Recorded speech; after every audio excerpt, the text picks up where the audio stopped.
Welcome to the Board Game Academics Podcast, where we explore the crossroads of scholarship, play, and practice. I'm your host, Christopher Carbone, scholar, educator, and of course, lifelong gamer. Each week this semester, we discuss with brilliant minds how analog games inform real-world applications, support meaningful change, and challenge us to think critically, whether in the classroom, clinics, community, or beyond. This week, I'm joined by Jenn Bartlett. Hi, Jen. Hey, Chris. I love that your introduction has bright minds. I was like, oh, wow. You are! Back in the gifted and talented program, because we know that's where many of us were, right? Yes. Hanging out there.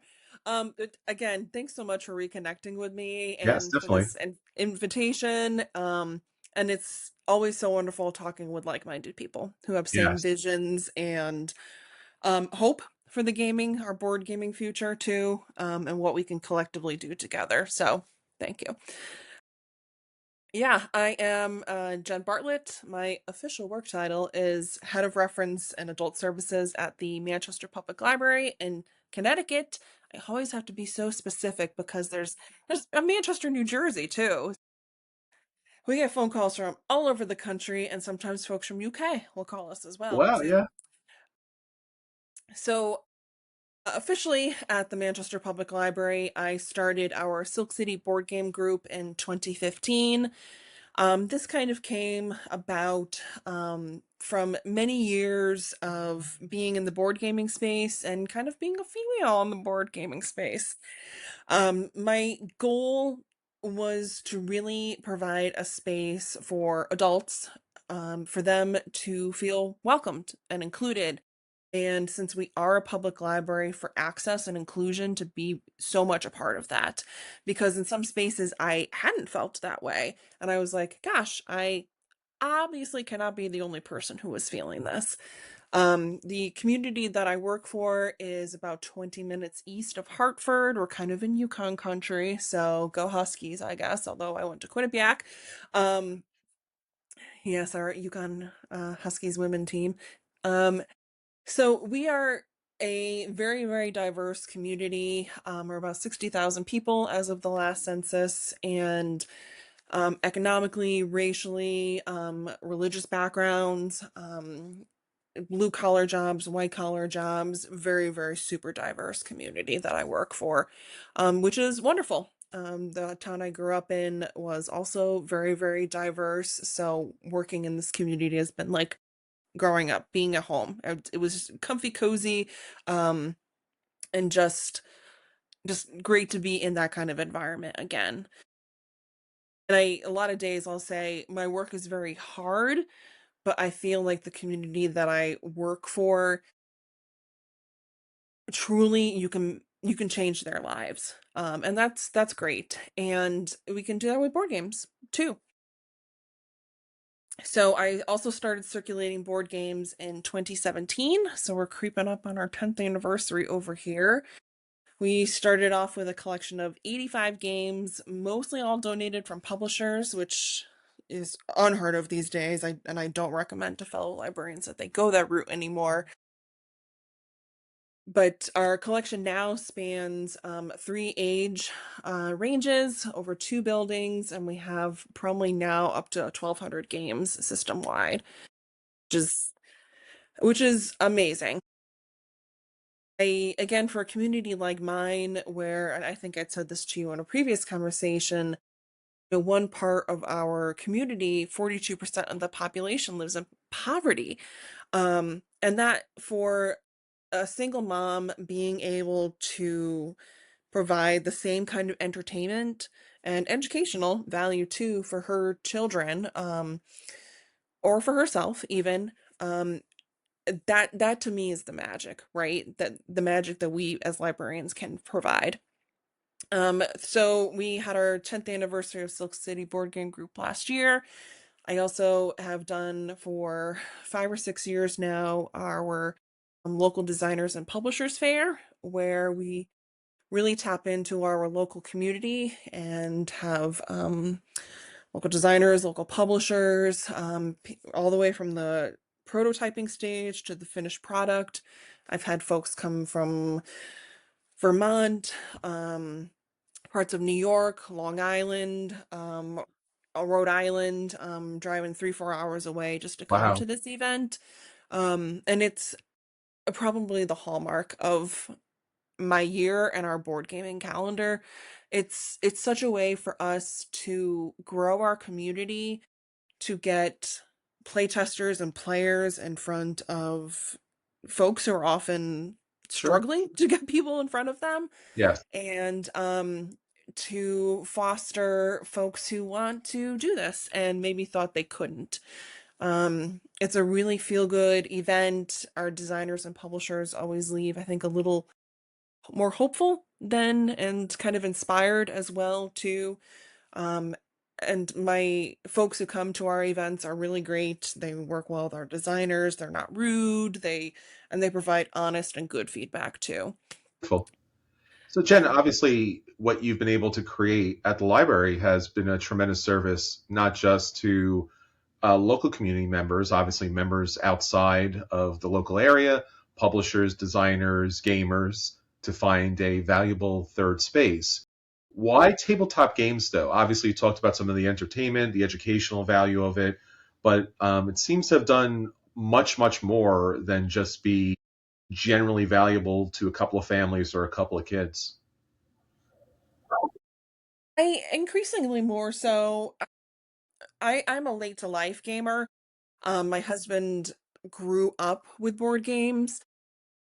I'm an only child and didn't have anyone to play with, but I was a great single player Mancala. So any Yeah. games that have Mancala as a mechanic, I am gonna sweep the floor with you. Excellent. I think just my philosophy in general when I am at the library and doing programs, because really that's what the heart of what I am in charge of and I do a lot of programs and presentations for adults. I find that patrons feed off of your energy, and if you're really enthusiastic and passionate about something, they also feel enthusiastic and passionate about it as well. And I sometimes call it the groupie effect, because if they like me, they know that I'm going to be providing good, great, maybe even hopefully they think, events that spark interest, spark joy for them. Um, and I think sometimes too, tabletop gaming, I've heard from so many people, oh, well, that's just for kids, you know, and sure, fine. But I, w- I'm always a proponent, especially in library land, that adults need things too. Yes. This lifelong learning is for all ages, of course. And, you know, especially for folks like myself who were what I kind of call non-traditional gamers, came to it late. They're not necessarily a cis white man, which a lot of the community had been before. Um, that we And I forgot where I was going with that, Chris. So we'll drop that crumb there later, and I'll come back to it. Sure. Yeah, because you found that obviously tabletop games was doing a lot for a multitude of different communities that historically people didn't think had value, right? For a lot of reasons. And didn't have the opportunities Yes. necessarily. And that to me, I think, is always like heartbreaking, Yes. right? You know, just because of circumstances I've had in my life that I have more opportunities than other folks have not had. And as a librarian, how can I fix that problem? How can I make it accessible to all of my patrons? And I've really seen that over the years. The folks who check out our board games are from vast backgrounds. I'm always encouraging, when I'm working with folks, especially if they tell me that someone is an English language learner or Yes. English is their second language.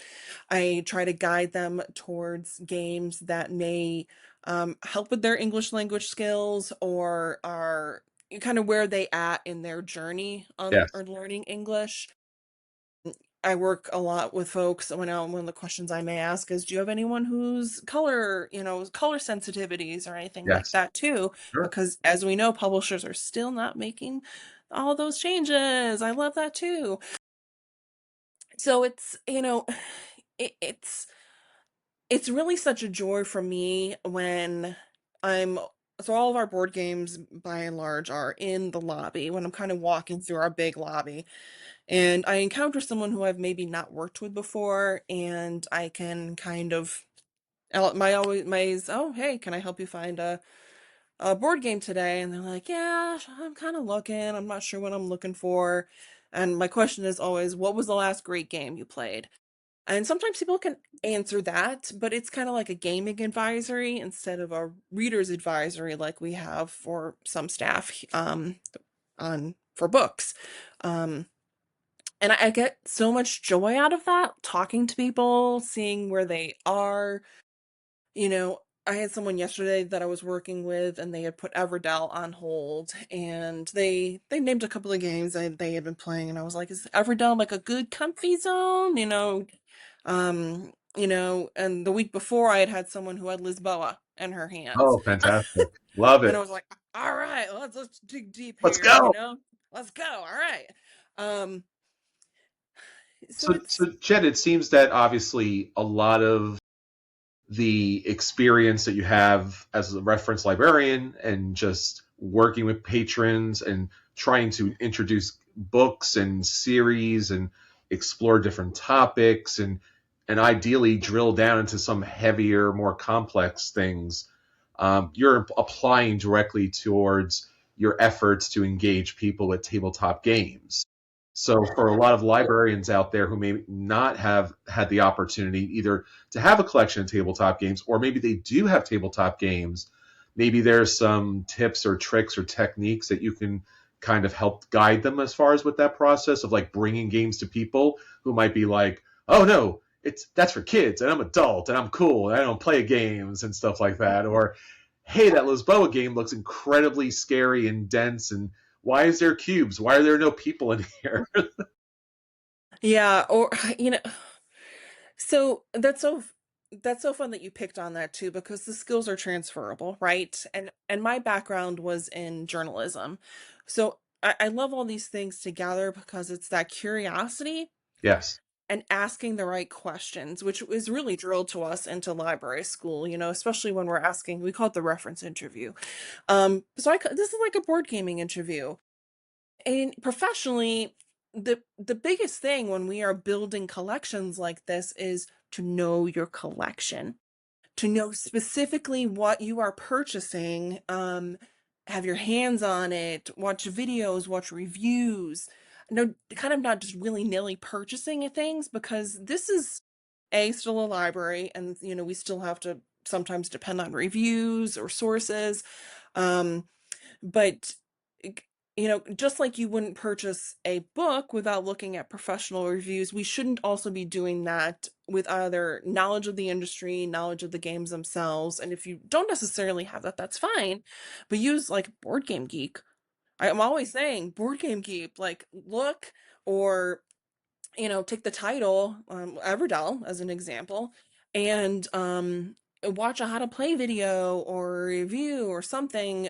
And when you're working with a person, you can actually give them an answer instead of kind of going, because that doesn't necessarily look good for us on our end.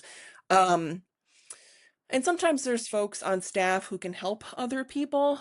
I work with a great gaming staff.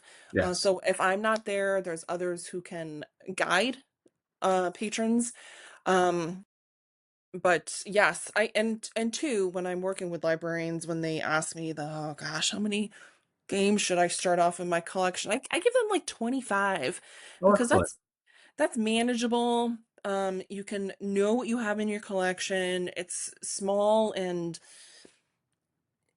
it should have enough variety that you can interest at least, kind of, maybe folks, I always kind of start with like evergreens or gateway games for that kind of collection too, that if you aren't a gamer, then you could take the games home and play them yourself too, or have like a staff thing and everyone can play games together.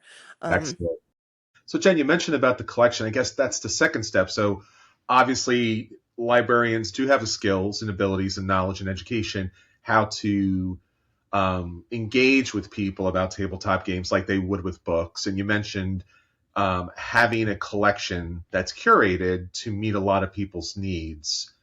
And that's a very big part of it. Obviously, I'm sure there's also some general negotiations with library administration to even bring those games into the library and find space for those games. And how do you manage a Lisboa with like 1,000 cubes in it to have somebody? I mean, do they take those games home, or are they just reference pieces and they stay in the library? How do you manage that kind of collection?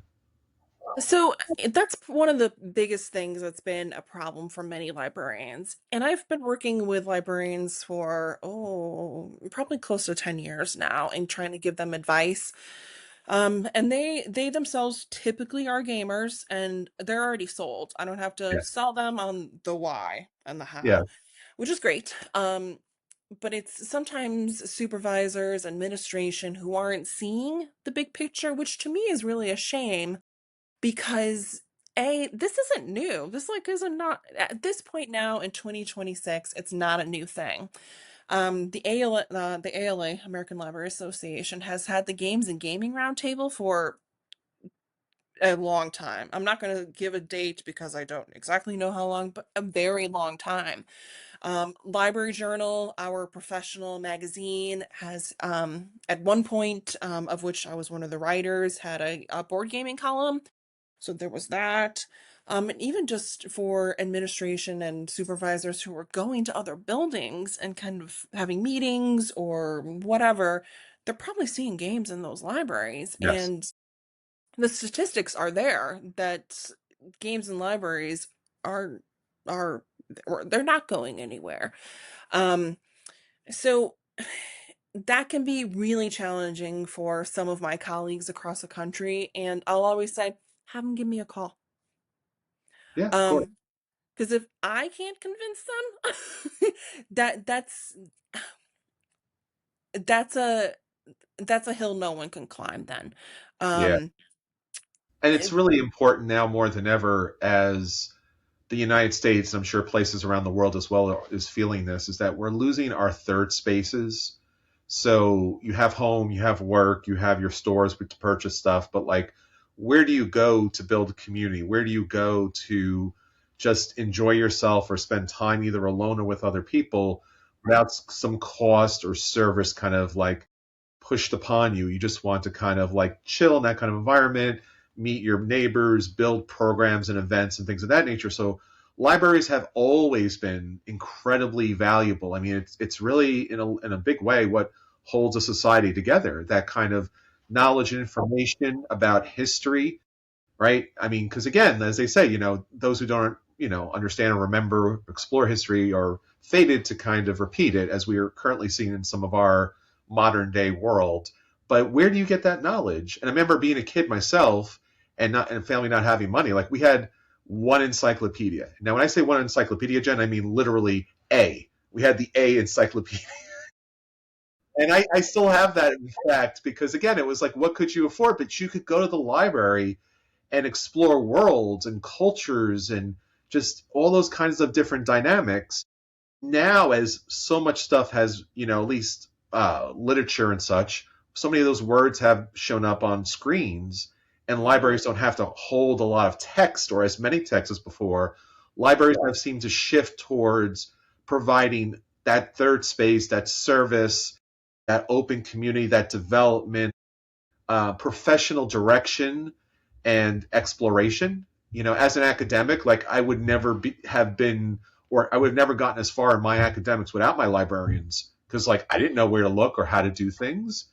And again, they guided me towards my academic success, and I know that they're there for resources and support. Because honestly, where else do I go, Jen? There's no other place like a library in this country, at the very least, right? There's like I can go find people who will help me with my problems and situations about the world or anything else that I may need, forms for government or directions or resources. I mean, there's libraries that lend tools, like actual big tools, or, again, it's just such a wonderful space for all of us. And bringing tabletop games for education, exploration, community development Mm.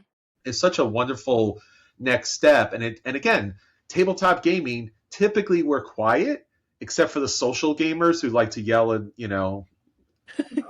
weird things about goats and trout and stuff like that. But or werewolf. I mean, so every time you get a werewolf group in there, but I don't think we would be as far as we are without librarians out there. And it's so wonderful that they're incorporating tabletop games. So I'm really appreciative of your work and so many librarians that they've fought for tabletop games there, and obviously it's growing. So maybe more people will come to their local library and ask for that. Well, Chris, we're done. I don't have to talk anymore. You've said all of it right there for me. I So bye. I I can spent hop a back. very short amount. I want to say a very short amount of time. I want to say, I think it was about 2 years in my high school library. I worked at my high school library for about two Okay. years. Yeah. And then this is kind of funny because I don't know why this ended up happening, right? But we used to have this little tiny computer room, and you could sign in to play computer games. Oh, yeah. I won't mention my age too much, but like this is way back when, man. So like, and they asked me to play through the video games and give reviews and give Awesome. walkthroughs, and that I have to say that probably put me in the place I am now, Jen. All these years later, ironically, like how did they know? How did they know to make me do that? We Um, know. Old-fashioned computer paper where you had to strip the sides out because you were playing, Sim City or one of those click and move adventure games. Like I played a bunch of those. I reviewed those. They went in the book. People used to read them and decide to come play games in the little computer room. And I was like, that was such an amazing experience, and it happened in a library. Better than better Of than course it did. yes, better than the school counselor's office or whatever, as like far as directions concerned. But Oh, yeah. now, Jen, like all of this is happening. Maybe you could talk more directly about some of your personal experiences that you've had with like a certain group of people or maybe a certain family. Not the big stuff, but like the moments or the feedback that you've gotten from people from there. Yeah, and I think especially in library work these days, and there's been many articles and academic studies that have come out recently about the burnout rate in librarians. Oh, It's real sure. bad. It's real bad right now, and I would concur, and I feel that way. Um, so it's the little moments that are currently getting me through work and life. One of my best stories that I love to tell is there's this gentleman who comes in, and I knew him from the reference area. He is currently and has been unhoused for quite a period of time, and he's not super social, I would say. A lot of my unhoused folks really keep to themselves, and he had kind of like not formed a bond with me of sorts, but he'd be kind of like, "Hey," and I'd be like, "Hey." Um, And then one day, oh, many summers ago now at this point, he came down and played board games during our one of our events. And, you know, I talked about magic before, and to me, that is also the magic because, again, like you've said, where else can people sit with people that they would, and not for any fault of their own, just be in a situation where they could sit with someone who was not at all like them. Yes, Um, and, you know, for someone like him to be a part of a luxury hobby space, surrounded by folks who many of them can afford this luxury hobby on their own. I want to think and hope that it gave him a little reprieve sure, of course. from life in general. Um, and he had come down a couple more times. He comes in and out of our community. He was in towards the end of last fall, early winter, and then I don't see him for quite some time, and then we worried. We always worry with folks, um, but I, especially too, for him to sit down at a table and be treated not like he was an unhoused person. That again, that is so heartwarming to me that he could just feel like a regular, everyday, average person, Yes. and not having this hanging over him where he felt different. He felt like he had to compete against people. Um, our board game group is run on a completely volunteer basis. I have volunteer teachers who every month put up games that they want to teach, anywhere from Happy Salmon up to Lisboa. It's just to really capture a lot of my community too, because little folks, love easy peasy games, and then my crunchy folks, and I like to accommodate everyone. Um, that yeah, I think about him quite frequently, because I wonder where he is when I don't see him. Um, yeah, it's and I feel like he's really had an impact on the work that I do, probably silently. He's also African American too, which again adds a whole nother layer to access and inclusion. Um, and yeah, it's humbling for me when stuff like this happens, because it's not, I go with the best of intentions. I, of course, always have high expectations and goals. Um, and when I truly say everyone is welcome at our tables, I truly mean that. But I'm humbled. I'm humbled sometimes. So yeah. And obviously the community around playing a tabletop game obviously gives him and the people around an opportunity to socialize in a normalized kind of environment where we're all equals, we're Mm-hmm. all cooperating around a general game to enjoy it together. And that kind of, again, because so many people have been treated as the other, that is really hard for people in our society to re-enter or to reconnect in a meaningful way. But to put a game down in front of people, no matter who people are, and I've done this too. Just you go to a game night, you go somewhere to run a game, and like you've learned the game, you're going to teach the game, and like I have space for people. I don't Mm-hmm. know who these people are. I don't know where they come from, what their background, their challenges, their that particular day in their life was like. Mm-hmm. But they sit down and they build a community. I educate, they respond, and then we play together. And again, it's that kind of play, it seems, Jen, and I'm sure this is probably maybe some of your experience as well, that like opens people up to like new possibilities. So yes, he is an unhoused individual, but he's also the green player in this game, or he's the king in this game, or he just won this game, or he scored all these points, Mm-hmm. or he made us laugh, right? So he's now so many more things than what society has deemed for him to be. Yep. So I'm sure that experience and so many experiences have come out of the tabletop games you played with people. Yeah, and what I was saying before about, and kind of like you're talking too, the way my program is intentionally set up is I do not let people bring their own games. That's good. Yeah.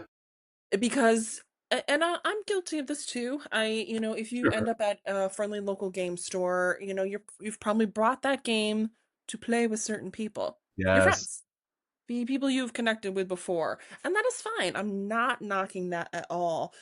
But when you come to our group and you sit down with people you don't know, you hadn't prearranged this, especially in our, where loneliness is an epidemic and people Yes. aren't getting out of the house to talk with other people, or they're in front of their phones all the time, that we can get that face-to-face interaction and play with people who again are from so many different backgrounds than us. I love that. I want that, because it we've seen what loneliness has done to us as a society, and is so bad. And I just want people to come meet new people, maybe make new friends, dip their toe in and think, oh, I could come to this again. Jen was cool. She had free snacks and coffee and Yeah, tea. And I lure them in with that too.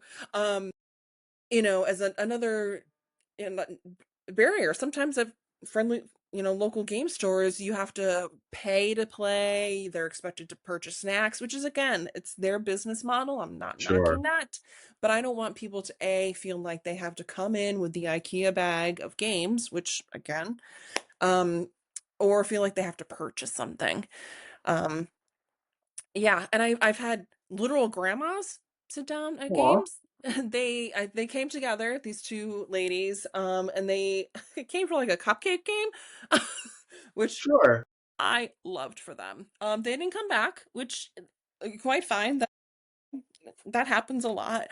Uh, but yeah, I've had new immigrants come, folks who again are learning English. Uh, Such a gamut of folks. That's what I want.